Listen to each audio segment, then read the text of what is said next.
पहले आम आदमी पार्टी, फिर कांग्रेस और अब भारतीय जनता पार्टी ने अपना पिटारा खोल दिया है दिल्ली के चुनाव की। जी हां, बात करें दिल्ली के चुनाव की, जहां पे भाजपा ने अपना संकल्प पत्र जारी कर दिया है और कई सारे ऐलान यहां पे किए गए। जी हां, वही दिल्ली जहां गोवा और सिक्किम को छोड़ दें तो पूरे देश में सबसे ज़्यादा प्रति व्यक्ति आय यानी पर कैपिटा इनकम दिल्ली के लोगों की है। बेरोजगारी दर देखें तो पूरे देश में बेरोजगारी की संख्या सबसे कम दिल्ली में है। फिर भी यहाँ जब चुनाव आ रहे होते हैं तो महिलाओं को 2 से 2,500 रुपये तक हर महीने देने का चुनावी वादा करना पड़ता है। रसोई गैस पर 500 रुपये सब्सिडी का ऐलान करना पड़ता है। कोई बुजुर्गों को मुफ्त इलाज का वादा करता है, कोई 10 लाख रुपए तक फ्री इलाज का वादा करता है, कोई मुफ्त बिजली पानी का वादा करता है। सवाल उठता है कि आखिर क्यों इतनी तरक्की के बाद भी क्या बड़े पैमाने पर वाकई मुफ्त इलाज की, मुफ्त योजनाओं की ज़रूरत है? अगर है तो फिर तरक्की किस बात की? या फिर ज़रूरत आम लोगों को कम, राजनीतिक दलों को ज़्यादा है? एक और सवाल, ज़रूरत किसी की भी हो, लेकिन इससे क्या वाकई खतरनाक ट्रेंड शुरू नहीं हो गया है? या फिर जब सरकारी खजाना भरा हो तो कल्याणकारी योजनाओं के नाम पर उसे लुटाने में परेशान ही क्या है? ये कई सारे सवाल उठते हैं। आज उन्हीं सारे सवालों का जवाब लेने की कोशिश करेंगे अपने इस खास शो में। नमस्कार, मैं हूं लक्ष्मण राय और इस मुद्दे पर बातचीत करने के लिए हमारे साथ हैं बीजेपी के प्रवक्ता रोहन गुप्ता जी, आम आदमी पार्टी के प्रवक्ता अनमोल जी, कांग्रेस के प्रवक्ता नीरज मिश्रा जी और वरिष्ठ पत्रकार अनिल पद्मनाभन और हर्षवर्धन त्रिपाठी जी। आप सही मेहमानों का बहुत बहुत स्वागत है हमारे शो में और मेरा नमस्कार। शुरुआत में रोहन गुप्ता जी आपसे करूँगा कि आम आदमी पार्टी कांग्रेस के बाद अब भाजपा ने अपना संकल्प पत्र की पहली कड़ी यहाँ पे जारी की है। भाजपा एक ऐसी पार्टी है जो आमतौर पे फ्रीबीज या मुफ्त की रेवड़ी का विरोध करती रही है। उसके बावजूद भाजपा को संकल्प पत्र में ऐसा लगा कि वो आम आदमी पार्टी दूसरी पार्टियों से कंपटीशन में चीज़ें आगे बढ़ के ऐलान करना पड़ रहा है। तो ये चुनावी मजबूरी है या फिर वाकई राजनीतिक तौर पर जरूरी है? नहीं लक्ष्मण जी, मैं इसको मजबूरी नहीं मानूंगा। जनता का जहां अधिकार है वहां पे उसको अधिकार देना मैं नहीं मानता हूं कि रेवड़ी ये सरकार की, मुझे लगता है कि अपनी जिम्मेदारी है कि देश की जनता को, उस राज्य की जनता को जहां जो जरूरत है उसके हिसाब से उसको लाभ पहुंचाए। फर्क क्या होता है कि जब आप लक्ष्मण जी, जब आप कोई भी प्रॉमिस करते हैं, आपकी नीयत क्या है? पहली बात तो आपकी नीयत उसको ईमानदारी से इंप्लीमेंट करने की है या नहीं है। दूसरी बात, आपकी नीयत है पर आपका जो संसाधन इकट्ठा करने की आपकी शक्ति है या नहीं है। ये दोनों चीजें आपको बैलेंस करना आना चाहिए। एक, इम्प्लीमेंटेशन में नियत अच्छी होना और दूसरा संसाधन इकट्ठे करना। ये दोनों चीज भाजपा ने जहां जहां भी भाजपा की सरकार है वहां पे उसने करके दिखाया। और दूसरी पार्टी आप देख लीजिए, हम आम आदमी की बात करते हैं, जो यहाँ पे उन्होंने महिलाओं को राशि देने की बात की। पंजाब में कितने चुनाव के कितने साल हो गए, आज भी महिला, एक भी महिला को, पंजाब की महिला को जो वादा किया वो नहीं पूरा किया, वो रेवड़ी हो जाती है। हम हिमाचल की बात करें कांग्रेस पार्टी की, उन्होंने कहा था पहली बैठक में ओल्ड पेंशन स्कीम लागू हो जाएगी, सबको लाभ मिलेगा। आज भी करीब 8,000 करोड़ से ज्यादा पैसे जो है बकाया है सैलरी के। तो रेवड़ी तब कहा जाता है कि जब आप वादे करते हैं, आपके पास संसाधन नहीं होने के कारण देश की जनता को, आप राज्य की जनता को गुमराह करते हैं। कर्नाटक में देखिए, उन्होंने जो बस फ्री बस सेवा है उसको चालू रखने के लिए किराए जो है 20% बढ़ा दिए। तेलंगाना में भी आप देखिए वही हाल है। तो फर्क ये होता है कि जब आप संसाधन को जुटाए बिना वादा कर देते हैं, फिर आपको उसमें चोरी करनी पड़े, तो मुझे लगता है कि देश की जनता के साथ ये द्रोह है। भाजपा ये काम कभी नहीं करती। दूसरी बात, हम दिल्ली पे हमारे आम आदमी पार्टी की सरकार ने जो केंद्र की योजना थी उसको लागू भी नहीं होने दिया। किसान सम्मान निधि की बात करें या हम लोग प्रधानमंत्री आयुष्मान योजना की बात रोहन करें, गुप्ता जी, मैं इस पे आऊंगा। मैं एक सवाल और आपसे पूछ लूं, मैं आप इस मुद्दे पर आऊंगा अलग से, इस पे आम आदमी पार्टी के प्रवक्ता से जवाब दूंगा, लेकिन एक सवाल और आपसे पूछ लूं। आपने कहा जहां संसाधन है उन संसाधन के आधार पर देने में अगर कोई ऐलान किया जाता है तो रेवड़ी नहीं है। मेरा एक और सवाल आपसे ये है कि संसाधन तो वही है जिस संसाधन का इस्तेमाल आम आदमी पार्टी कर रही है, फिस्कल पोजीशन वही है जिस पर अगर मान लिया जाए आप सत्ता में आते हैं तो जिस पर आगे आप काम करेंगे, तो संसाधन का वही संसाधन का इस्तेमाल करना है। तो यानी आम आदमी पार्टी ने दिल्ली में जो भी चुनावी वादे किए वो भी रेवड़ी नहीं कहलाएगा तब तो? बिल्कुल नहीं। आम आदमी पार्टी ने जो सालों के संसाधन पड़े थे उसको बर्बाद कर दिया। जो स्टेट हमेशा से फिस्कल सरप्लस होता था, ये 23-24 में फिस्कल डेफिसिट में चला गया। उन्होंने संसाधन जटाए नहीं है, उन्होंने सिर्फ खर्च किया है। अगर उनमें वो कैपेबिलिटी होती तो करके दिखाते। और आज इसीलिए लक्ष्मण जी वादे पूरे करने की बात तो कर रहे हैं, जमीनी स्तर पे आप देखिए, यमुना का बात करें, प्रदूषण की बात करें, जो योजना पंजाब में भी पूरी नहीं की उसकी बात करें, नहीं कर पा रहे हैं। क्योंकि उनको मालूम है कि अगर हकीकत जनता को मालूम चल जाएगी तो उनकी सत्ता खत्म हो जाएगी। वो जाने दीजिए, जिस प्रकार से शराब घोटाला किया, दिल्ली की जनता के विश्वास पे कुठाराघात किया उन्होंने। जनता कैसे भरोसा करेगी कि जिसको आम आदमी के नाम पे भरोसा किया, शराब कांड किया। शीश महल देखिए आप, शीश महल ने जो अरविंद केजरीवाल की इमेज, जो उन्होंने छवि बनाने का प्रयास किया, उसको तहस नहस कर दिया। जनता को हकीकत मालूम है लक्ष्मण जी, ये ऐसी ठीक है, पार्टी थी जो वो सब बहुत सारे मुद्दे जो पिछले एक महीने से रोहन जी, भ्रष्टाचार किया। हाँ, ठीक है, ये सारे मुद्दे ऐसे, शीश महल और बाकी चीज़ जिस पे काफ़ी चर्चा पहले भी हो चुकी है, लेकिन आपने जो एक बात कही वो बड़ा इंपॉर्टेंट है, जिस पे मैं अनमोल जी से रिएक्शन लेना चाहूँगा कि रेवड़ी आपने भी नहीं किया, लेकिन आपने चूंकि संसाधन नए सिरे से जुटाया नहीं, संसाधनों को आपने बर्बाद किया। लेकिन आम भाजपा का कहना है कि हम आएंगे तो हम संसाधनों को बर्बाद नहीं करेंगे, हम सही तरीके से उसका इस्तेमाल करेंगे, इसीलिए मुफ्त की योजनाओं का ऐलान करें, जिसको हम रेवड़ी नहीं कह सकते। अनमोल जी, 2013 में जब आम आदमी पार्टी की सरकार बनी थी, तब लोग अक्सर ये पूछते थे कि भाई आप पैसा कहां से लाओगे? आप 24 घंटे मुफ्त बिजली, पानी, विश्व स्तरीय शिक्षा और स्वास्थ्य सेवाएं देने का वादा कर रहे हैं, तो आप पैसा कहां से लाओगे? और उस समय दिल्ली सरकार का बजट 36,000 करोड़ रुपए हुआ करता था। आज 10 साल बाद हम लोगों को 24 घंटे मुफ्त बिजली, मुफ्त पानी, इको हो रही है आवाज,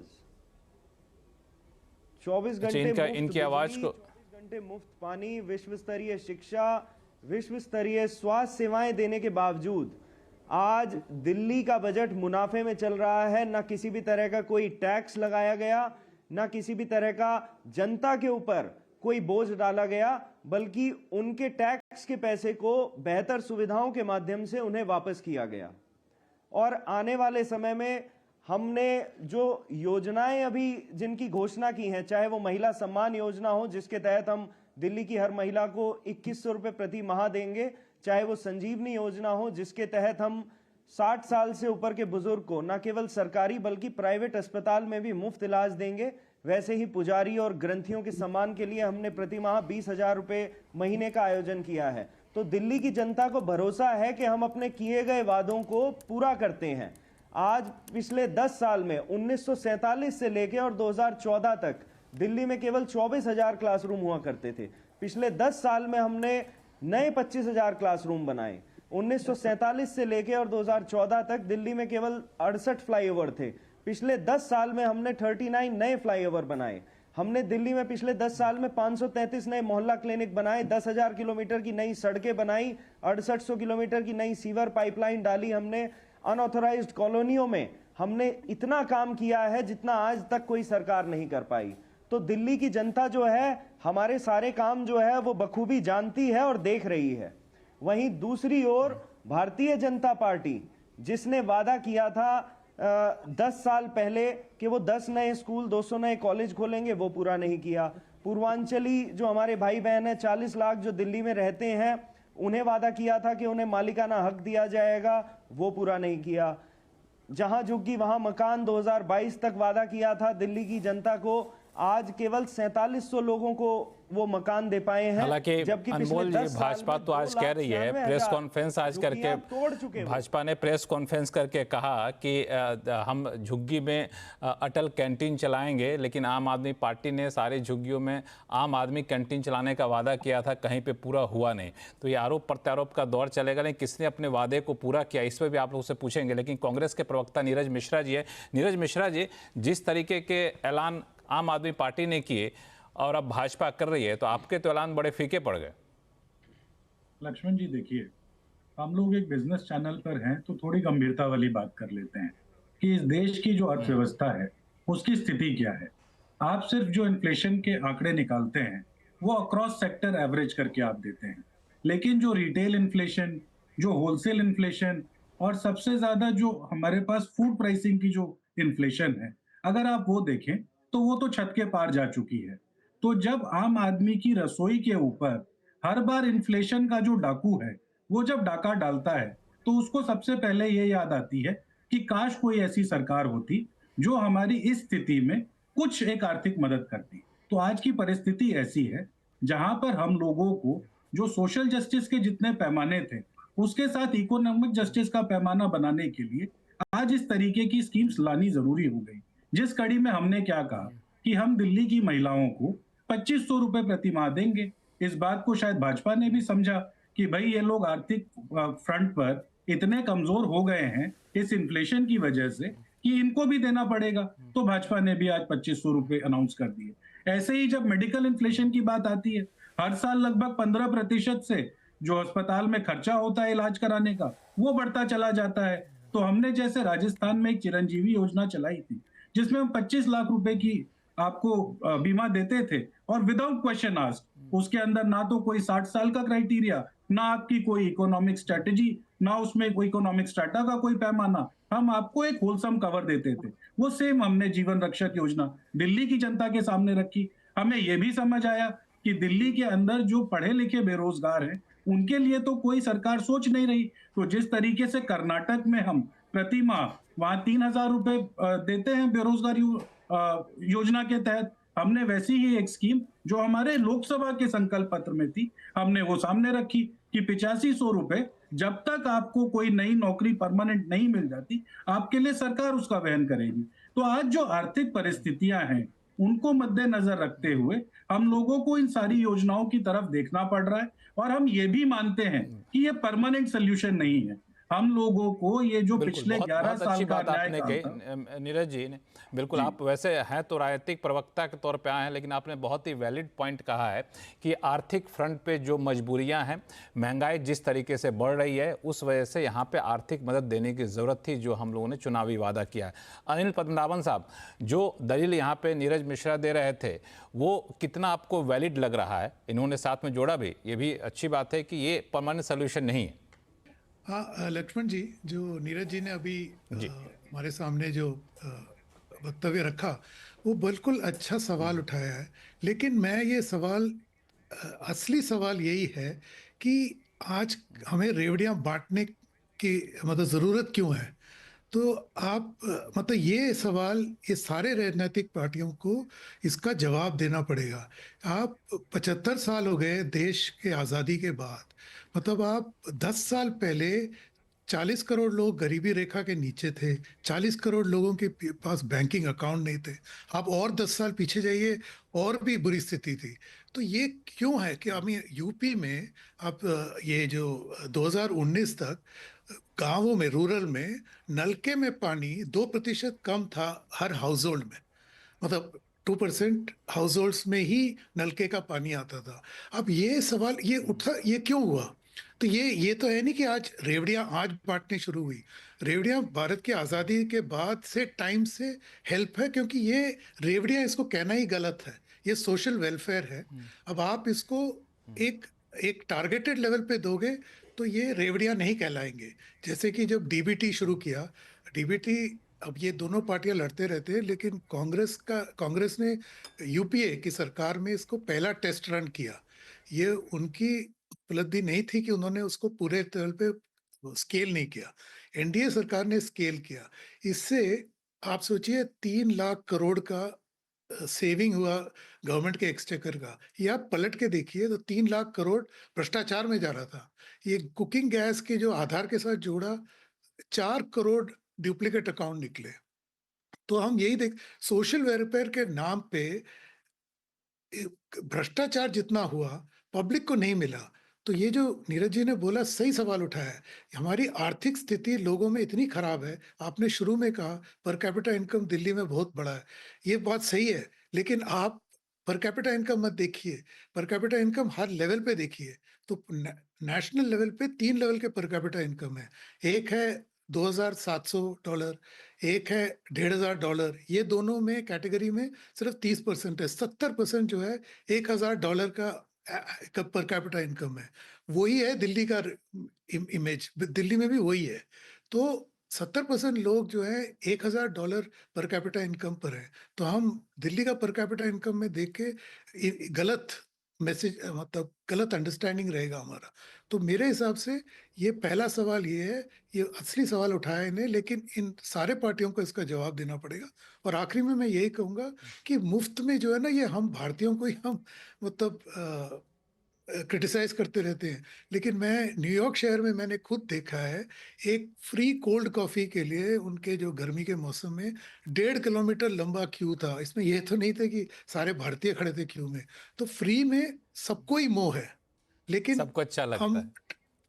बिल्कुल, तो मुफ्त में सबको पसंद है, लेकिन सवाल ये है कि मुफ्त में हमें देना क्यों पड़ रहा है। ये बड़ा अच्छा सवाल उठाया था। देना क्यों पड़ रहा है, बिल्कुल। हर्षवर्धन त्रिपाठी जी, ये सवाल लेके मैं राजनीतिक प्रवक्ताओं के पास भी जाऊंगा, लेकिन हर्ष जी, आपका क्या मानना है? लगातार तीसरी बार तक रहने के बाद सत्ता में आम आदमी पार्टी को इसकी जरूरत क्यों पड़ रही है, और सिर्फ इसके लिए आम आदमी पार्टी को गुनहगार क्यों ठहराऊंगा? दिल्ली एक ऐसा राज्य है जहाँ पे काफ़ी हद तक अधिकार रहता है केंद्र का भी, तो वहाँ से भी किस तरह का सपोर्ट मिला, और क्या हम लोग आर्थिक फ्रंट पे इतने कमजोर हो गए क्या इस तरह के मुफ्त की योजनाओं की शुरुआत करनी पड़ रही है?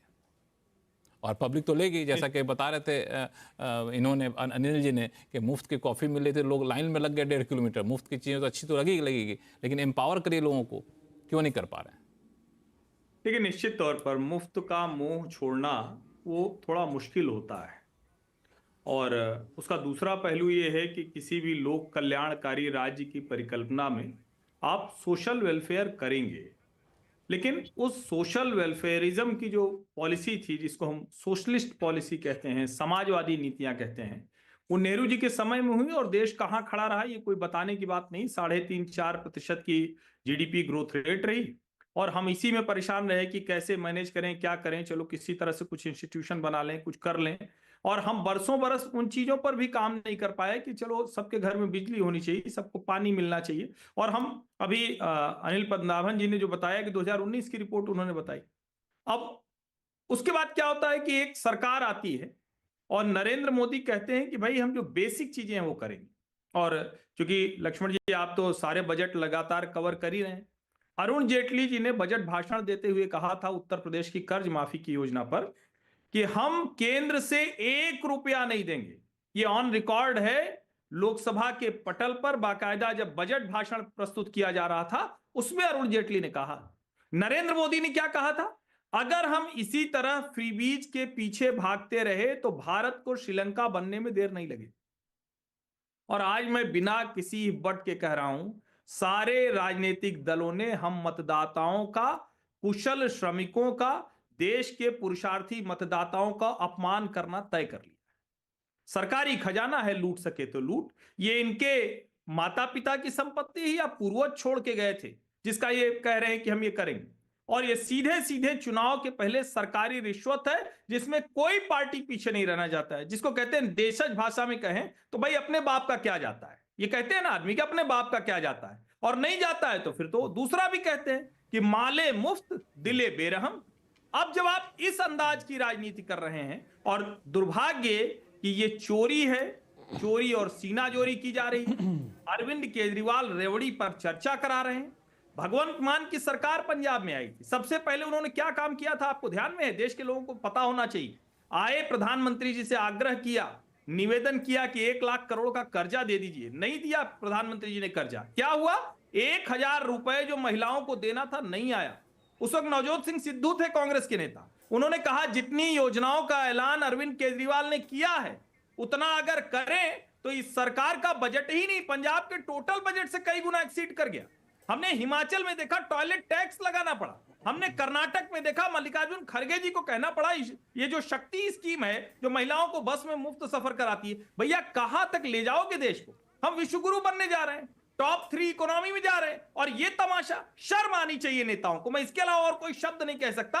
और चूंकि आपने एक सवाल स्पेसिफिक पूछा, उसका स्पेसिफिक जवाब दूंगा। इस चोरी और सीनाजोरी के लिए अगर कोई एक व्यक्ति बुरी तरह से जिम्मेदार है, जिस व्यक्ति ने कहा था कि आरक्षण उसको नहीं मिलना चाहिए, अरविंद केजरीवाल की बात कर रहा हूं, जिसको एक बार मिल चुका है दोबारा आरक्षण नहीं मिलना चाहिए। जो व्यक्ति कहता था शिक्षा और स्वास्थ्य पर सबसे ज्यादा खर्च होना चाहिए, वो व्यक्ति 10 साल में एक योजना नहीं ला पाया। 10 साल बाद वो कह रहा है कि हम संजीवनी योजना लाएंगे। 10 साल में वो महिलाओं के लिए कोई योजना नहीं ले पाया, अब कह रहा है कि हम ज्यादा योजना देंगे। मुझे लगता है नेताओं को शर्म आनी बंद हो गई है। अब जनता को तय करना पड़ेगा कि इन नेताओं को शर्मसार करें। इसकी जरूरत आ गई, नहीं तो हमारा देश भी किस दिशा में जा रहा है ये कोई बताने की बात नहीं। शर्मसार करने वाली राजनीति है। बिल्कुल बिल्कुल। अनमोल जी आपके सवालों का जवाब देना चाहते हैं शायद। अनमोल जी, जो मूल मुद्दा, हाँ मैं आप ही के पास आ रहा हूँ, जो मुख्य मुद्दा उठ के ये आ रहा है कि जो चीज़ें आपने वादा किया, कई सारे वादे पूरे नहीं कर पाए, पंजाब उसका उदाहरण है। और दूसरा कि जिस तरीके के आप ऐलान करते जाएंगे,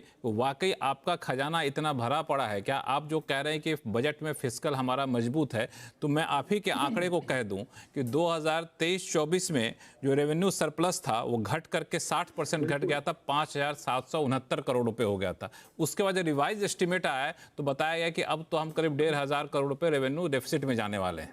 दो सवाल हैं जो हर्षवर्धन जी ने पूछा, और दूसरा आपको फाइनेंशियल हालत की बात कर रहा हूं। देखिए लक्ष्मण जी, जो ये फ्रीबीज के नाम पे, जो मुफ्त, जो रेवड़ियों के नाम पे लोग कहते हैं कि ये नहीं मिलनी चाहिए, तो मेरा ऐसा मानना है और आम आदमी पार्टी का ऐसा मानना है कि हर व्यक्ति को संविधान ये अधिकार देता है, अनुच्छेद 21 ये अधिकार देता है कि उन्हें मूलभूत सुविधाएं मिले। और अगर मूलभूत सुविधाएं देना मुफ्त की रेवड़ी है तो ये मुफ्त की रेवड़ी हम देते रहेंगे। अगर अपने देश को सशक्त करना, लोगों को मजबूत करना मुफ्त की रेवड़ी है तो ये मुफ्त की रेवड़ियां जारी रहेंगी। अगर एक वेलफेयर स्टेट बनाना मुफ्त की रेवड़ी है तो ये मुफ्त की रेवड़ी जारी रहेगी। और जिस तरह से हम अपने समाज को, हम अपने लोगों को मजबूत कर रहे हैं, उन्हें बेहतर शिक्षा देके, उन्हें बेहतर स्वास्थ्य देके, पहले भी सवाल उठते थे ना कि भाई पैसा कहां से लाओगे, हमने साबित करके दिखाया। दिल्ली में हमने महिलाओं को मुफ्त बस यात्रा देके दिखाई, हमने बुजुर्गों को मुफ्त तीर्थ यात्रा देके दिखाई, हमने विश्व स्तरीय स्कूल बना के दिखाए। एक मिनट में रोकूंगा, आपके पास ही आ रहा हूं मैं, आप ही से सवाल लेके पूछूंगा। मैं आपको रोकता हूं कि ये जो आप कह रहे हैं कि हमने करके दिखाया, मुझे ये बताइए कि आम आदमी पार्टी के कार्यकाल में दिल्ली सरकार में पैसा जुटाने के लिए, खर्च करने के लिए छोड़ दीजिए, पैसा जुटाने के लिए आप लोगों ने, रेवेन्यू जुटाने के लिए क्या क्या कदम उठाए? क्योंकि जो रेवेन्यू आपके पास लगातार बढ़ता जा रहा है रेवेन्यू कलेक्शन आंकड़ों में, वो दरअसल जीएसटी के तहत या फिर दूसरे टैक्स से पैसा आ रहा है। कहीं रेवेन्यू जनरेशन का कोई उपाय आपने नहीं किया, या फिर लॉन्ग टर्म जो ट्रंक इंफ्रास्ट्रक्चर, बेसिक इंफ्रास्ट्रक्चर, उस पर क्या किया आपने? लक्ष्मण जी, पिछले 10 साल में बार बार ये सवाल उठाए गए। देखिए, जब हमने मुफ्त महिलाओं के लिए बस यात्रा का आयोजन जो शुरुआत की, तब हमारे से पूछा गया पैसा कहां से लाओगे। तो दिल्ली में जो फ्लाईओवर बन रहे थे हमारे, जो फ्लाईओवर 500 करोड़ में बनना था, उसे हमने 350 करोड़ में बना के उन 150 करोड़ से हमने महिलाओं के लिए मुफ्त बस यात्रा का इंतजाम किया। और इसी तरीके से हमने ना लोन लिया, हमने जनता के टैक्स की कमाई को भ्रष्टाचार खत्म करके उन्हें मूलभूत सुविधाओं के माध्यम से वापस उन्हें दिया। हमने किसी भी तरह का भ्रष्टाचार नहीं होने दिया विभाग में। यही वजह है कि आज हमारी सरकार मुनाफे में चल रही है। ये central controller and auditor general का 2020 का रिपोर्ट है, जिसमें उन्होंने कहा कि अगर देश में कोई एक सरकार है जो मुनाफे में चल रही है तो वो आम आदमी पार्टी सरकार है। और एक आपके जो पैनलिस्ट हैं, उन्होंने बहुत ही ज्यादा आपत्तिजनक बात कही कि अरविंद केजरीवाल जी ने रिजर्वेशन खत्म करने की मांग की। मैं उनके लिए एक बार सुना देता हूं जरा दर्शकों के लिए। आज आप लोगों को कह के जा रहा हूं, जब तक केजरीवाल जिंदा है किसी की हिम्मत नहीं है जो रिजर्वेशन खत्म कर दे। ये झूठ और भ्रामक बातें जो फैलाई जाती है ना, ये सोच के केवल एक पार्टी है जो इस मुफ्त की रेवड़ी के खिलाफ है। नरेंद्र मोदी जी इस मुफ्त की रेवड़ी के खिलाफ हैं। आज भले ही जेपी नड्डा जी ने जो भी घोषणाएं की हो, लेकिन हमें बिल्कुल भरोसा नहीं है, क्योंकि नरेंद्र मोदी जी ने क्या कहा था, ये सुनिए जरा। हमारे देश में मुफ्त की रेवड़ी बांटकर वोट बटोरने का कल्चर लाने की सब कोशिश हो रही है। ये रेवड़ी कल्चर देश के विकास के लिए बहुत घातक है। इस रेवड़ी कल्चर से देश के लोगों को और खास करके मेरे युवाओं को बहुत सावधान रहने की जरूरत है। नहीं, ये बात हर्ष जी ने उठाया। कल्चर वालों को लगता है कि जनता जनार्दन को मुफ्त की रेवड़ी बांटकर उन्हें खरीद लेंगे। हमें मिलकर उनकी सोच को रोहन गुप्ता जी, हराना है। ठीक है, आपने सुनाया चाहे तो सुन लिए, ठीक है, ठीक है, आपने प्रूफ भी दे दिया है। 1 मिनट अनमोल जी, जरा रोहन जी से रिएक्शन लेता। रोहन जी, तो क्या भारतीय जनता पार्टी ने, प्रधानमंत्री मोदी ने, ठीक है, 10 सेकंड लीजिए, आप 10 सेकंड लीजिए, बोलिए। देखिए, इनकी 20 राज्यों में सरकार है, डबल इंजन सरकार है। किसने रोका था इन्हें मूलभूत सुविधाएं देने के लिए? किसने रोका? आज ये दिल्ली में घोषणा कर रहे हैं जब इन्हें पता है कि दिल्ली की जनता ने मन बना लिया है और प्रचंड बहुमत से आम आदमी पार्टी की सरकार को चुनने जा रहे हैं, तो इन्हें किसने रोका था? आयुष्मान योजना की बात करते हैं, आज माननीय सर्वोच्च न्यायालय ने भी उस पर स्टे लगा दिया। देखिए आयुष्मान योजना की हकीकत, लोग मर रहे हैं, लोग तड़प रहे हैं, उन्हें मूलभूत सुविधाएं नहीं मिल रही। 10 लाख रुपए केवल दिए जाते हैं उस व्यक्ति को जिसकी आय 10,000 से कम है। अगर आपके पास ठीक है, आपका 10 सेकंड पूरा हो गया। अब रोहन जी के पास जाता हूं मैं। अगर आपके पास हाँ रोहन जी बताइए। आपको वो सुविधाएं झूठ बोलना, बार बार बोलना, जोर से बोलना, ये आम आदमी पार्टी का कल्चर है और उसका एग्जाम्पल हम आज यहाँ पे डिबेट में भी देख रहे हैं। इन्होंने कहा, अभी आपने फिस्कल डेफिसिट पे सवाल पूछा, ये तो आंकड़े सरकार के बजट के आंकड़े कि जो सरप्लस में बजट था वो डेफिसिट में चला गया। मुद्दा यहाँ पे जनता को सुविधा मुहैया करने में कोई आपत्ति नहीं है, होना ही चाहिए। ये पैसा तो इनके घर पे जा रहा है। इन्होंने हर चीज लक्ष्मण जी सिंबॉलिक की। आज बस सर्विस की बात कर रहे हैं, आज दिल्ली में पर पर्सन जो बसेस हैं वो 2011 के सेंसस के उससे भी कम है। सुप्रीम कोर्ट का डायरेक्टिव 1998 का था 10,000 बसों का, उससे भी कम ले गए। ये सिर्फ सिंबॉलिक दिखाते हैं। एक मोहल्ला क्लिनिक दिखाएंगे और 500 की हकीकत जनता के सामने आएगी। स्कूल एक दिखाएंगे और बच्चों की जो रिजल्ट आएंगे 9th स्टैंडर्ड में सबसे ज्यादा पूरे देश में फेल हो रहा है। पैसा कहां पे जा रहा है? पैसा उनके शराब कांड में जा रहा है। पैसा कहां जा रहा है? पैसा शीश महल में जा रहा है। हर चीज को सिंबॉलिक करके दिल्ली की जनता को बेवकूफ बनाने का काम उन्होंने 10 साल में किया है। दिल्ली की जनता माफ नहीं करेगी। दूसरी बात, केंद्र की जितनी भी योजना हो, आयुष्मान भारत की बात करें, किसी सम्मान योजना की बात करें, हर योजनाओं को रोकने का काम जो पाप इन्होंने किया है, दिल्ली की जनता इस बार पूरा 10 साल का बदला इनको लेकर रहेगी। इन्होंने सिर्फ गबन किया है, भ्रष्टाचार किया है, दिल्ली की जनता को बेवकूफ बनाया है। यमुना का उनको बताइए कि यमुना का वीडियो दिखाए, कम से कम 12 बार कहा कि मैं यमुना साफ करूंगा। क्या हुआ? प्रदूषण कम करने की बात कर रहे थे, पहले पराली जलाने के लिए पंजाब को जिम्मेदार कर रहे थे, आज क्या हुआ? हर चीज पे आज, इसीलिए जो इनकी घबराहट है, बौखलाहट है, उनको जो उम्मीदवार चेंज करने पड़े लक्ष्मण जी, क्योंकि उनको मालूम है कि जमीनी हकीकत सरक चुकी है। 10 साल तक जनता ने साथ दिया, कहीं ना कहीं उस पर भरोसा किया। आज जो द्रोह हुआ है जनता के साथ में, उसका बदला इस बार दिल्ली की जनता लेकर रहेगी। हाँ रोहन जी, मैं आपसे स्पेसिफिक सवाल पूछता हूँ, वही सवाल जो अनमोल जी के पास लेके गया था। अनमोल जी ने चूंकि उस सवाल का जवाब नहीं दिया और आपने इस मुद्दे को उठाया भी अच्छे से कि फिस्कल रेवेन्यू डेफिसिट में जा रहे हैं, इसका जवाब नहीं दिया। लेकिन मैं आपसे सवाल पूछता हूँ दूसरा कि 16 जुलाई 2022 को प्रधानमंत्री मोदी ने जब ये कहा कि मुफ्त की रेवड़ी कल्चर देश के लिए बहुत घातक है, तो क्या अब ये प्रधानमंत्री का बयान, भाजपा का ये रुख, अप्रोच अब बदल गया है? बिल्कुल नहीं। देखिए लक्ष्मण जी, काफी मुझे लगता है पैनलिस्ट ने भी ये चीज कही कि रोटी, कपड़ा और मकान ये एक मूलभूत अधिकार है। आज ये जब भाजपा की मूलभूत अधिकार है, सरकार ये आई, 10 साल रहने के बाद भी। एक मिनट लक्ष्मण जी, मेरी बात को 10 सेकंड दे दीजिए, 10 सेकंड दे दीजिए, मैं आपको खत्म कराऊं। जब भी मैं आपको कोरोना काल की बात कर रहा हूं, एक जीनी कोएफिशिएंट होता है, क्योंकि मैं इकोनॉमिक का स्टूडेंट रहा हूं। जीनी कोएफिशिएंट ने यह बताया कि कोरोना काल में पूरे विश्व की सारी जनता का जो हाल था बेसिक नेसेसिटी में, वो पूरे नहीं कर पा रहे थे। भारत एकमात्र देश है, सबसे ज्यादा, चाइना से भी आज हमने ज्यादा रिकवरी की है। जब 80 करोड़ लोगों को अनाज बांटने की बात की, इन्होंने कहा ये रेवड़ी, अरे वो रेवड़ी नहीं थी। जो लोग स्ट्रांग हुए उसको और सपोर्ट करने के लिए अगर कुछ किया जाता है, जो अनाज सड़ रहा था सालों तक गोडाउन्स में एफसीआई के, आज उसको जनता तक पहुंचाना ये रेवड़ी नहीं है, ये उनका अधिकार है। तो जो बेसिक जो फैसिलिटीज है, मैं नहीं मानता हूं कि वो, रोहन जी मैं आप ही के पास आ रहा हूं। हाँ, मैं आप ही के पास आ रहा हूँ।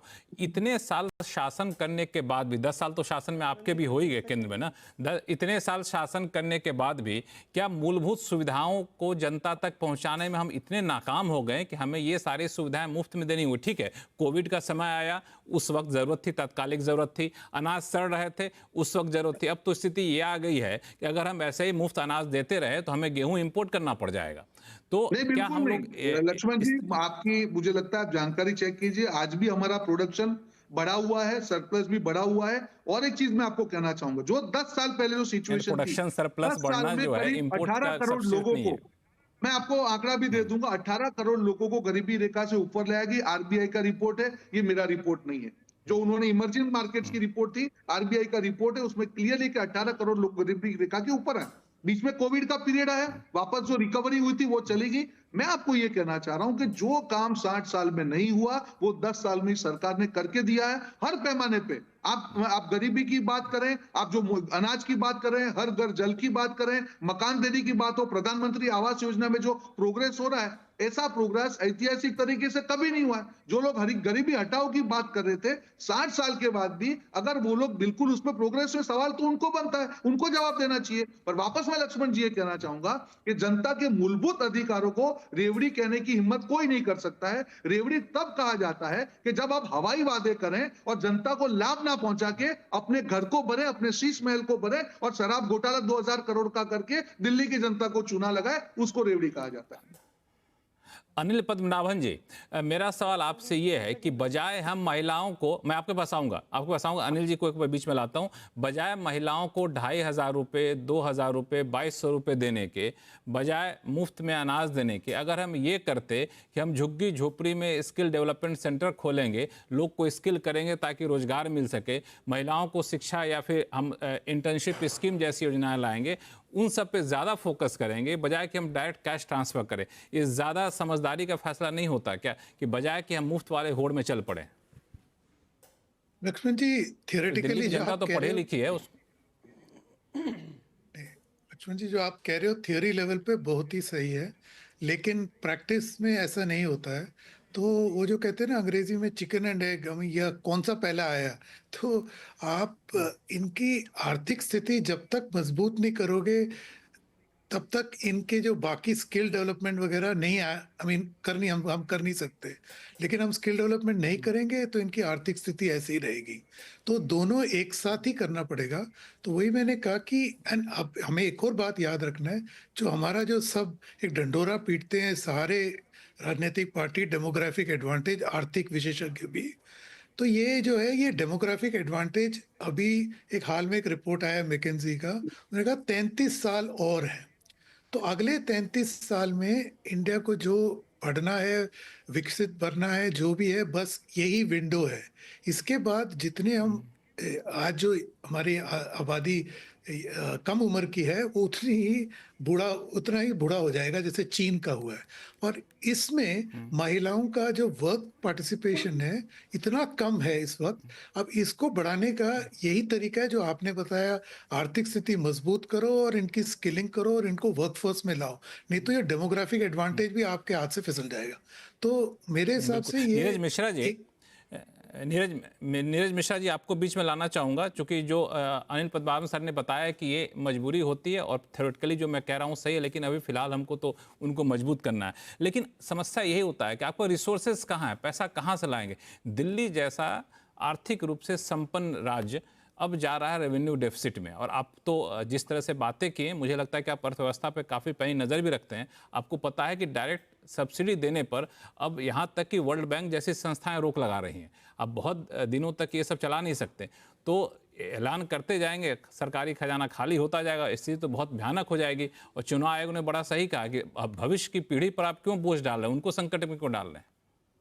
लक्ष्मण जी देखिए, जो सबसे खतरनाक आंकड़ा है जिस पर अभी तक बात नहीं हुई वो ये है कि इस बार की एडवांस रिसीट्स में दिखता है कि लगभग 29% का कैपिटल आउटले का डिक्रीज है दिल्ली के अंदर, जिसका मतलब कि 71,000 करोड़ के बजट में लगभग 20,000 करोड़ रुपए जो आपको कैपिटल बनाने के लिए, इंफ्रास्ट्रक्चर बनाने के लिए लगाने थे, आपके पास अब वो नहीं है। इसका मतलब जो दीर्घकालिक आपको जो काम करने थे अब आप वो नहीं कर सकते। इस पर कोई बात नहीं करता। आम आदमी एक बड़ी सहूलियत वाला जवाब देती है कि 70 साल में 24,000 कमरे बने और इन्होंने 22,000 कमरे बनाए, पर ये बताना पता नहीं क्यों भूल जाते हैं कि जब एक ग्रीनफील्ड प्रोजेक्ट बनाया जाता है जिसमें लैंड एक्वायर की जाती है, नया इंफ्रास्ट्रक्चर बनाया जाता है और उसको एग्जीक्यूटिव पोजीशन पर लाया जाता है, वो करना और एक ऑलरेडी एक्वायर्ड लैंड में, एक ऑलरेडी एग्जिस्टिंग इंफ्रास्ट्रक्चर में एडिशन करने में जमीन आसमान का फर्क है। तो ये जिस तरीके की ये हवाई बातें करते हैं तो बिल्कुल ही हास्यास्पद है। लेकिन अब देखिए लक्ष्मण जी, स्थिति है क्या? हम लोगों को ये समझना होगा कि एक लॉन्ग टर्म विजन प्लान क्या होगा। भूख आज लगी है तो खाना तो आज खाना पड़ेगा, महंगाई की मार आज है तो आपको आर्थिक सहायता तो आज देनी पड़ेगी। लेकिन इन द लॉन्गर पिक्चर जो हमारी एक पहले से स्कीम रही कि जैसे महिलाओं को अगर सशक्त करना था, हम 73वां अमेंडमेंट लेकर आए देश के अंदर, हमने पंचायती राज में महिलाओं को आरक्षण दिया। उससे हुआ क्या कि घर की महिला जब समाज को लीड करने लगी तो उसके अंदर एक आर्थिक और सामाजिक बेहतरी होने लगी।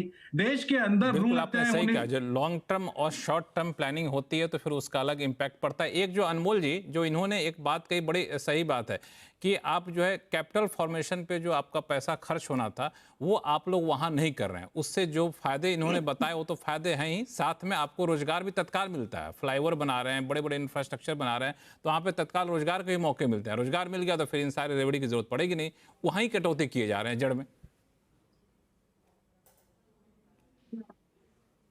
देखिए, दो तीन सवाल हैं इसमें। सबसे पहले मैं भाजपा के प्रवक्ता का जवाब देना चाहूंगा।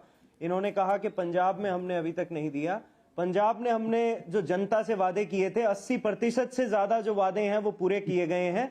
जनता ने हमें 5 साल का समय दिया है और हम पूरा भरोसा दिलाते हैं कि सारे वादे पूरे किए जाएंगे। दूसरा, प्रदूषण पे इन्होंने बात की। देखिए, माननीय सर्वोच्च न्यायालय ने क्या कहा कि प्रदूषण पैन इंडिया प्रॉब्लम है, केवल दिल्ली की समस्या नहीं है ये देखिए 50 में से 39 मोस्ट पोल्यूटेड सिटीज जो हैं वो इंडिया में है, वर्ल्ड की। ये दूसरी रिपोर्ट है, India third most polluted country अब जो मैंने सवाल पूछा उसका जवाब दे दीजिए। ये यूनिवर्सिटी, मैं उसका भी जवाब दे रहा हूं, मैं सारे सवालों के जवाब दे रहा हूं। तीसरा, इन्होंने किसान की बात की। ये वो सरकार है किसान की जो बात कर रही है जो 750 से ज्यादा जब किसानों ने शहादत दी तो ये उन्हें खालिस्तानी और आतंकवादी बताते थे। 2014 में जो एमएसपी का वादा किया भाजपा ने उसे पूरा नहीं किया। अब मैं कांग्रेस के प्रवक्ता के जवाब देता हूं। ये कह रहे हैं जी महिलाओं के लिए इन्होंने बहुत काम किया। आज हिमाचल प्रदेश में तुम्हें टॉयलेट टैक्स लगाना पड़ रहा है, कर्नाटका में तुम्हें टॉयलेट टैक्स लगाना पड़ रहा है तुम्हारे खटाखट मॉडल में।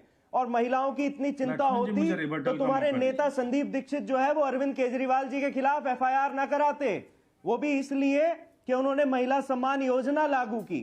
और जहां तक लक्ष्मण जी आपकी बात है, लक्ष्मण जी देखिए, दिल्ली की जनता को किए गए सारे वादे हमने पूरे किए। सारा पैसा इंफ्रास्ट्रक्चर में खर्च किया गया है, लोगों की जिंदगी को बेहतर बनाने के लिए खर्च किया गया है।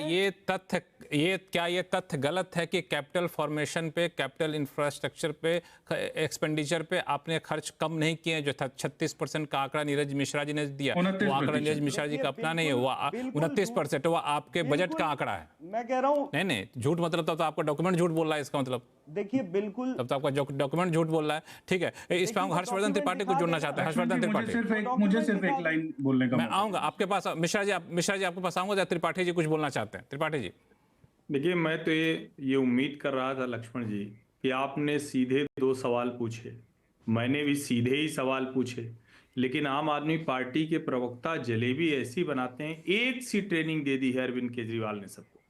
ठीक यही बात अरविंद केजरीवाल 2020 में, 21 में, 22 में, 23 में, 24 तक बोलते रहे कि भैया 25 में हमको यमुना साफ करनी है। दिल्ली वाले कब तक ये झूठ बर्दाश्त करेंगे? और जिस पंजाब की बात कर रहे हैं, पंजाब में बताइए ना 1000 रुपए क्यों नहीं दिया? वो तो सबसे बड़ी आपकी फ्लैगशिप स्कीम थी, जो वादे थे, दावे थे, क्या हुआ? नहीं दे पाए। कोई भी एक ढंग का काम ये सरकार नहीं कर पाई। और आप तो कैपिटल, बड़े इंफ्रास्ट्रक्चर की बात कर रहे हैं, कैपिटल एक्सपेंडिचर की बात कर रहे हैं। मैं तो कह रहा हूं दिल्ली घूमिए। ये अरविंद केजरीवाल जी ने जेल से निकलने के बाद ड्रामा किया कि अब हम देख रहे हैं कहां कहां सड़क नहीं बन। रोड रोलर क्या मुख्यमंत्री या पूर्व मुख्यमंत्री चलाता है क्या आतिशी जी और मनीष जी को डामर लेकर और गिट्टी लेकर घूमना था? दिल्ली के लोगों को बेवकूफ बना रहे हैं। और वो छोड़िए नया कुछ बनाने को, डेंटिंग पेंटिंग तक नहीं हुई। जो डिवाइडर पे पेंट दिल्ली में चमकते रहते थे, दिल्ली के डिवाइडर गंदे हो गए, डिवाइडर टूटे हुए हैं, स्टेयर केस टूटी हुई, फुटपाथ टूटे हुए। इतनी बुरी दशा दिल्ली की। और चूंकि शीला दीक्षित के कार्यकाल में शानदार तरीके से दिल्ली पे काम हुआ था, इसलिए आज ये सब कुछ दिख रहा है। फिर मैं कह रहा हूं, आपके पास खजाना भरा है, खाली करते रहिए। साल 2 साल 3 साल 4 साल, जो 10 साल बाद आज दिल्ली के हालात हुए हैं, वो उसी की वजह से। चलिए, इस पर रिएक्शन देने के लिए तैयार हैं आम आदमी पार्टी के प्रवक्ता और कांग्रेस के प्रवक्ता भी कुछ बोलना चाहते हैं, लेकिन आप दोनों की बातों को रखूंगा मैं। लेकिन फिलहाल वक्त है छोटे से ब्रेक का। ब्रेक के बाद जल्द लौटते हैं।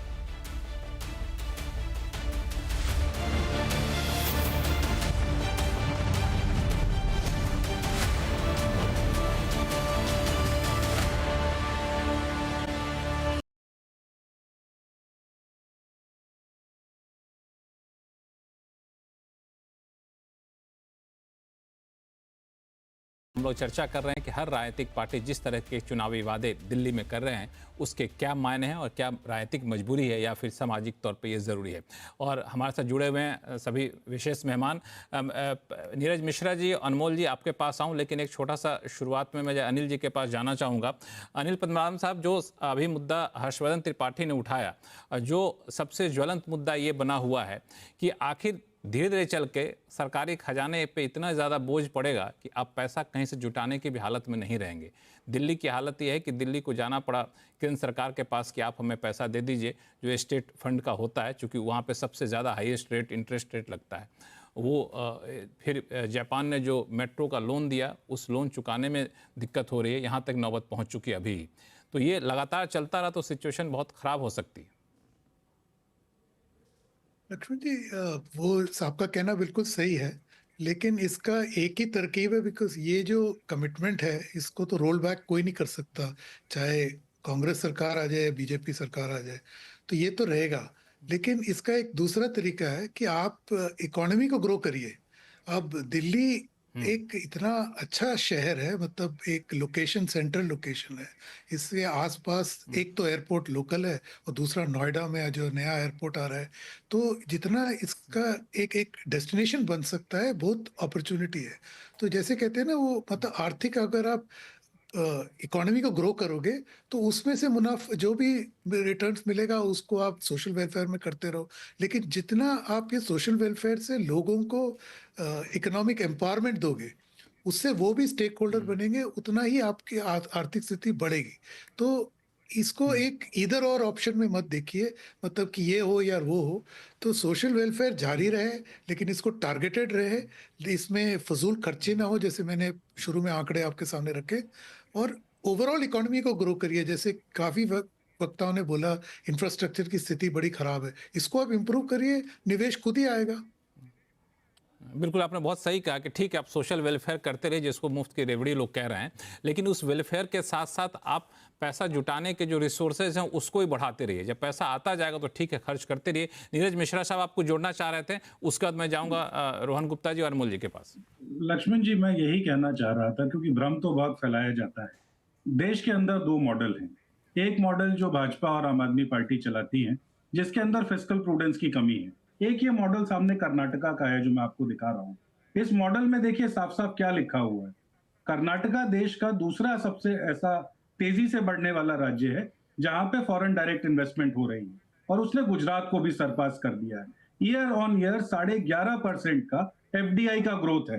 तो हम जो जिस तरीके की भी नीति लाते हैं, जो समाज को सहूलियत देने वाली है, हम उसके लिए एक नया इनकम सोर्स जनरेट करते हैं। ये चैनल पर प्रवक्ता बैठकर झूठ बोल देंगे कि हिमाचल में टॉयलेट टैक्स लग रहा था। अरे भाई साहब, वो लग्जरी प्रॉपर्टीज हैं, 1-1 लाख रुपए का कमरा बेचती हैं। अगर वहां पर 25 रुपए एक सीट का टैक्स लग गया तो मुझे तो नहीं लगता कि उससे आम आदमी को कोई दर्द हुआ। वहीं कर्नाटक में जो हम 54,000 करोड़ की सालाना कल्याणकारी योजना, रोहन जी आ रहा हूं आपके पास, उसके साथ साथ हम $5 बिलियन, मतलब लगभग 90,000 करोड़ रुपए सालाना हम प्रदेश के लिए लेकर आ रहे हैं। तो इसी को फिस्कल प्रूडेंस कहा जाता है। ये इस तरीके से नहीं कि आपने अपने दोस्तों के लिए तो मोजम्बिक से जो अनाज आ रहा है वो इनको कोई याद दिलाएगा नहीं, क्योंकि इनको लगता है कि देश के अंदर इंपोर्ट्स कम हो रहे हैं, लेकिन मोजम्बिक से जाकर दालें अडानी साहब ही खरीद कर ला रहे हैं। तो इस तरीके की बातें को करने से बचना चाहिए। देश की जनता गंभीर है, उनको ये सब आर्थिक मॉडल दिखते हैं। राजनीतिक रिजल्ट्स कुछ भी हो, लेकिन देश को आगे बढ़ाने का काम हम सबको मिलकर करना पड़ेगा, और उसके लिए उस फिस्कल प्रूडेंस की बहुत ज्यादा जरूरत है। लक्ष्मण के फिस्कल प्रूडेंस के मोर्चे पे थोड़ा सा कांग्रेस की तरफ से बयान आते हैं, थोड़ा सा ये लगता है, क्योंकि किसान कर्ज माफी की आपने ही बड़ी घोषणा की थी, जिसपे काफी ज्यादा विवाद भी हुआ था जब चिदम्बरम मुख्यमंत्री हुआ, वित्त मंत्री हुआ करते थे। तो वहां भी जब भी जरूरत पड़ी हर पार्टी ने फिस्कल प्रूडेंस में अपने हिसाब से बदलाव किए। ठीक है, अगर मुझे मौका देंगे गुप्ता जी आपको जोड़ना चाह रहे। हाँ, रोहन जी आपके पास। देखिए लक्ष्मण जी, अभी हमारे साथी ने कांग्रेस के ने अभी कर्नाटक की बात की, क्योंकि मैं भी आंकड़ों का इंसान हूं, तो मैंने कर्नाटक का एस्टिमेट खोला है। फिस्कल डेफिसिट 46,000 करोड़ से 82,000 करोड़ बढ़ रही है। जो जीडीपी का 2% था वो 3% हो रहा है। रेवेन्यू डेफिसिट 13,000 करोड़ से बढ़कर 27,000 करोड़ हो रहा है। ये तो इनकी हकीकत है, आंकड़े क्यों गलत है? ये तो मैं आपके सामने दे रहा हूं। दूसरी बात, उनका साथी, देखो ये दोनों इंडी गठबंधन के साथी, प्यारे साथी बिछड़ गए, एक दूसरे की पोल खोल रहे हैं। आम आदमी पार्टी जहां 76,000 करोड़ का बजट है, वहां पे 2,000 करोड़ का, मतलब करीब 3.5% ऑफ द बजट का घपला कर रहे हैं, घोटाला कर रहे हैं। जनता क्या उनसे उम्मीद करेगी? तो देखिए, आज जो हरियाणा में, हिमाचल में जो हाल हुआ है कांग्रेस के शासन में, उनके पास सैलरी के पैसे नहीं है, हर रोज वहां पे जो एम्प्लॉइज है रोड पे आके धरना कर रहे हैं। ये तो फिस्कल डेफिसिट क्या है तो कांग्रेस को कौन बता सकता है?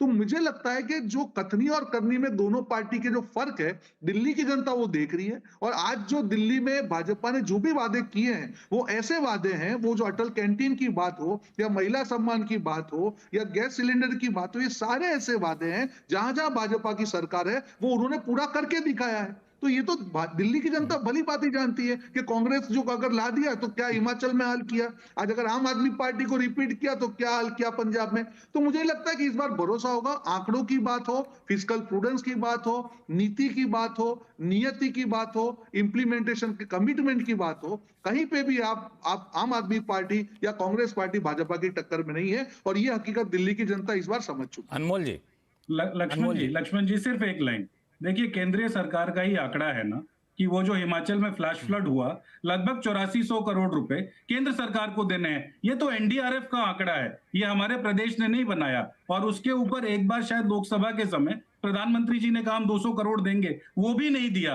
तो रोहन भाई ये तो कहेंगे नहीं कि केंद्र सरकार किस तरीके का दुर्व्यवहार दूसरे राज्यों के साथ करती है, इस पर इनकी जबान से कुछ नहीं निकलेगा। तो दूसरे के अगेन, अब जब आप ओल्ड पेंशन स्कीम की आप बात कर रहे हैं, ठीक है, वो मुद्दे लेके आपने हिमाचल में सरकार बनाई, वो ओल्ड पेंशन स्कीम का मुद्दा आपके राष्ट्रीय जो लोकसभा के चुनाव हुए, 8400 करोड़ रुपए प्रधानमंत्री जी को कह के आप रिलीज करा दीजिए, हम वहां पर ओपीएस को भी बाती लागू कर देंगे, हमें जो इंफ्रास्ट्रक्चर रीडेवलपमेंट करना है वो भी कर देंगे।